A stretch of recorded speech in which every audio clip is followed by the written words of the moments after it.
Hi everyone, I'm Claire Liu and I'm the CEO of Know Your Company, and it is my honor today to introduce a very good friend of mine who is on the heartbeat, the one and only Elena Valentine. She is the CEO and founder of Skill Scout, and she's actually based here in Chicago, but we couldn't get together in person, unfortunately. But her company, it's amazing if you don't already know about it. They're on a mission to bring storytelling into the workplace and have just worked with some amazing brands and companies as this media company to help folks better recruit for the jobs that they have. And so the other reason for why I love Elena, other than just being this badass CEO, is that she's incredibly intentional about creating a more diverse and inclusive workforce. First and foremost, starting with Skill Scouts. So they've primarily hired women and people of color, and the way she looks at it is, if you care about diversity, you've got to walk the walk. And so her company, in many ways, is a shining example of that. So just so excited to have you here today, Elena. Yes, woohoo! So, Elena, as you may know, I've been asking this one question to all sorts of leaders over the past few months. And it is, you ready? It is, what's something you wish you would have learned earlier as a leader? It can also be more than one thing, if you want. Yeah, this is hilarious, but literally I've been thinking about this. It's your receivables. Oh, You don't realize yeah. that when it comes to your cash flow, you have to keep really good track of your receivables to make sure you don't lose money. Hmm. So that was certainly a big thing, and one that we constantly go through even now to make sure that we can continue to do what we do, which I think then gets me to the other one, which is the not so glamorous side of being an entrepreneur and leader, is that it's about staying alive like a cockroach. And that's not glamorous and sexy whatsoever. But I think it's really all about, especially in the beginning, it's being able to survive another day and Mm. doing whatever and by ever means possible to make that happen. And sometimes that means that your business plans look really messy and it doesn't necessarily fit with the original intention. And it's being okay with the fact that things will not go as planned. Mm. And that at the end of the day, it's about continuing to move forward, to survive, to build your business. This is why I love you, Elena. Keeping it real, because I think there is this grand illusion around running your own company that, oh, it's growth, you're killing it. And I'm not saying that you're not, but you're bringing us back down to reality of building a business, though, is in many ways about just making it to the next day. It's about making sure you are making more money than you spend. It is about making sure you have enough receivables. And in some mythology that we've created, whether it's the media, whether it's, all these ridiculous articles and books that we read around entrepreneurship or leadership, that gets lost. Do you feel like before you became an entrepreneur and before you started your own company, you had bought into that myth, or did you know going into this journey as a leader that, all right, this is about surviving, this is going to be, part of the struggle? What was, yeah, were you Yes and no. aware?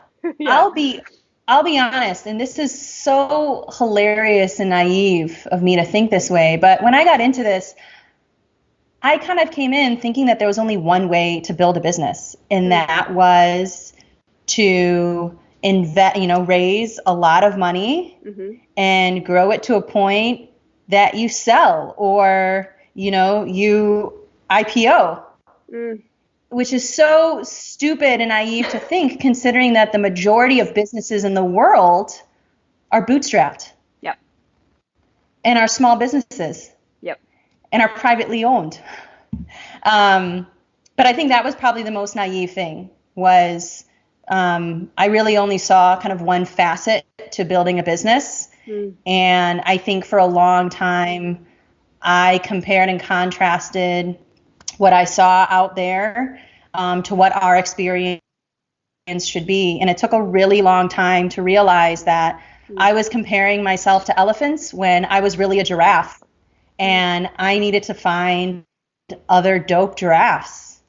And that took me probably up until the end of last year to really follow my true north and see that I'm a giraffe. I'm proud to be a giraffe. And there are businesses that are incredible that are run by giraffes. Absolutely. There are so many dope giraffes, and I love that you've embraced the fact that you are a giraffe. But I mean, well, so here's the thing, Elena. I really want to dig into this because I think you have hit on something that so many leaders struggle with, which is our desire to fulfill some sort of story arc that sometimes isn't even our own. Like you said, you used to only see one potential path to being a successful leader and being a running a successful business.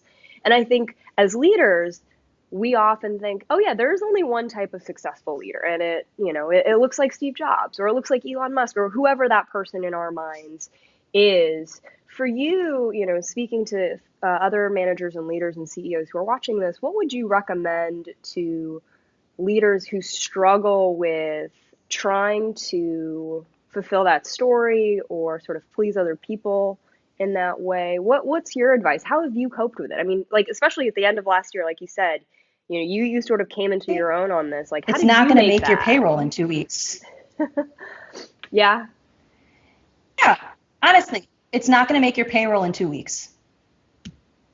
Yep. And I think that's what ended up coming down to it was, I have to follow the path and I have to find leaders kind of building a similar like business or type of business, really, again, focused on kind of making it to that next month, those next 2 years. I think inevitably I am here to build a business to last, not to sell. And once I realized and kind of knew that that was my true north, it was circumventing everything else. Then I knew that there was a different story and that there were different leaders that I could aspire to be, who were thriving, who were extremely successful in doing that. Absolutely. I think, yeah, I'm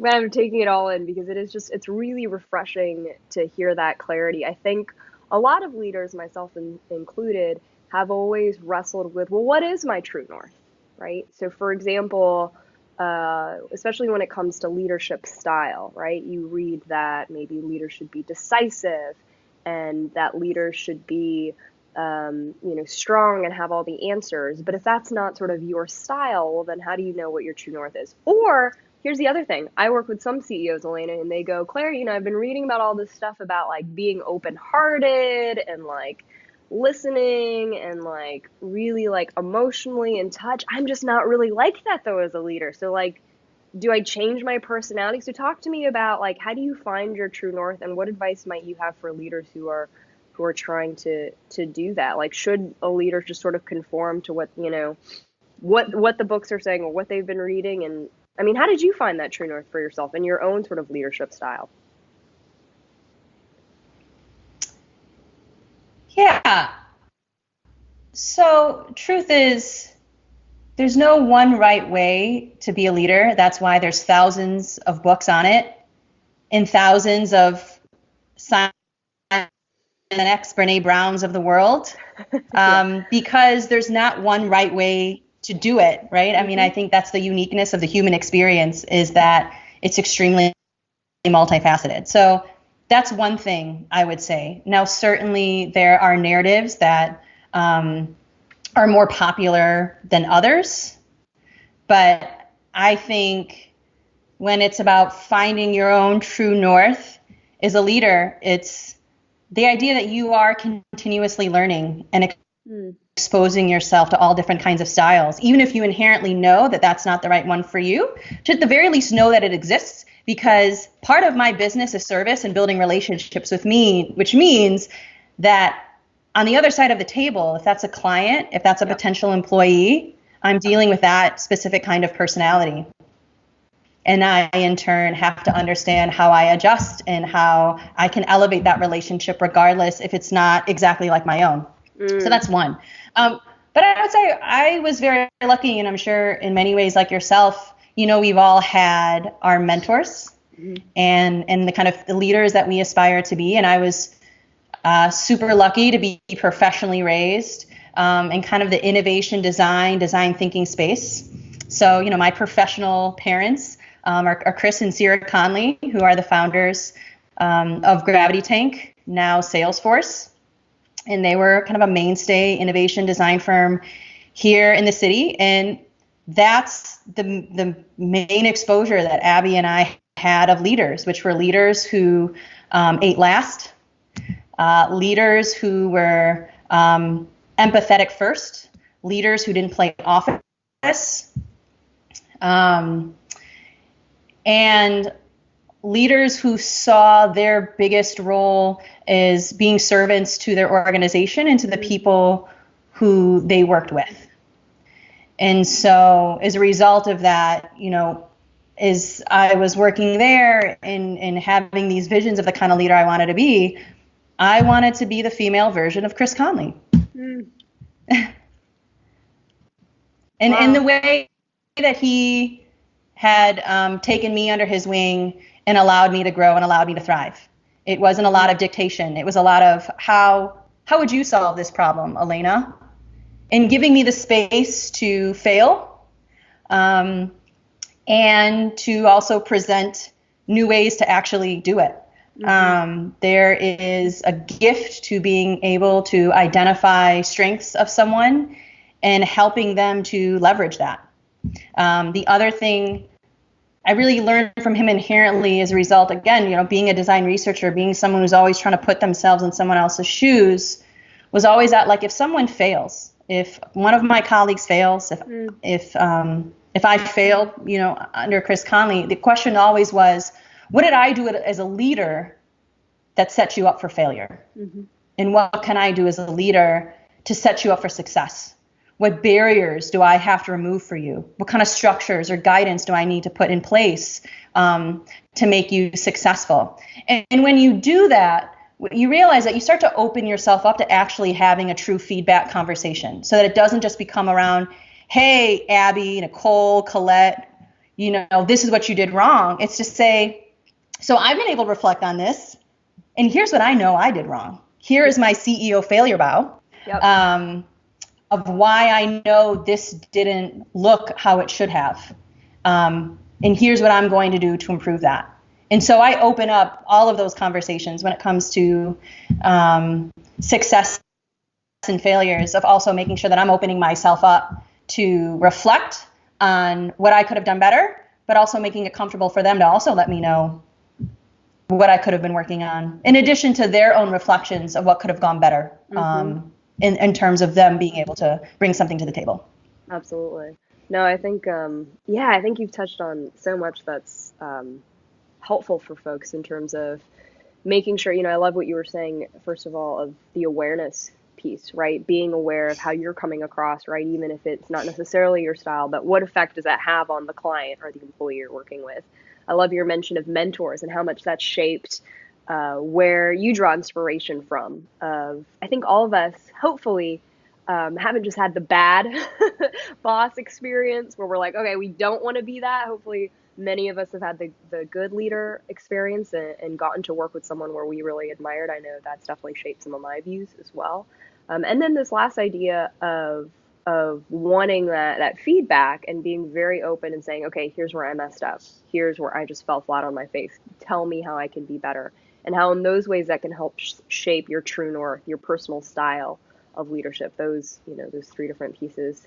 That's brilliant, Elena. For new leaders and managers, we have a lot of folks who watch this who are newly promoted or a leader of a team for the very first time, what would you recommend for them to internalize? I mean, going back to the very first thing you talked about of surviving another day, what would you tell them to sort of internalize that ethos? Or is there anything more tactically or sort of on a day-to-day basis for them to not get overwhelmed also by the process of feeling like leadership is yeah, it can be a grind and it can feel like you're just trying to survive and just get to the next day.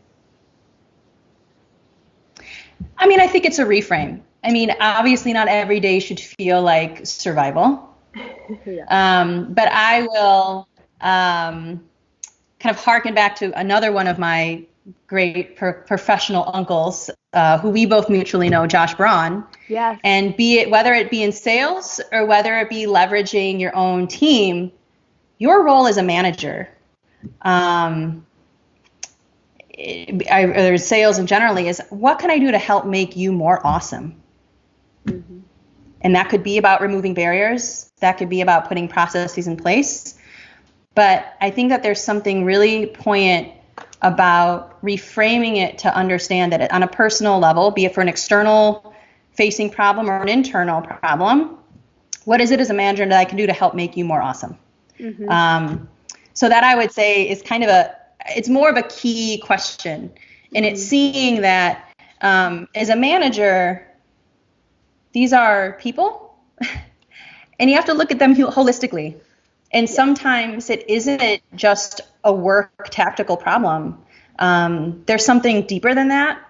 And so I think part of it is not being afraid to go there, because I think some of the best leaders who can go there can help to understand what are some of the other just general inherent motivations of that employee to help support them, or to know like that they can feel comfortable saying, hey, this is my kind of personal problem that I'm facing. And even to have that kind of cathartic experience with that employee and knowing that you're listening can dramatically help shift their workday that day or what they're looking to accomplish. So definitely reframing, the how can I make you more awesome, thinking about it more holistically. And a very simple question that I'm always asking is, what can I do to make you successful in X? Mm-hmm. Can I be doing anything better? And it may not necessarily be personal. It literally will be, they'll just tell you, yes, I'd like to be able to carve out from 11 to 11:30 every day to do this. And so asking that simple question gets you very far. That's amazing, Elena. Thank you so much. I'm sure folks watching this are writing that question down, keeping it in mind. And in general, thank you so much for sharing all your wisdom on the things you wish you would have learned, on the things that have been helpful to you. This has been so fun. Yes. Thank you, Miss Claire Lou. All right. See ya. Thanks, Elena.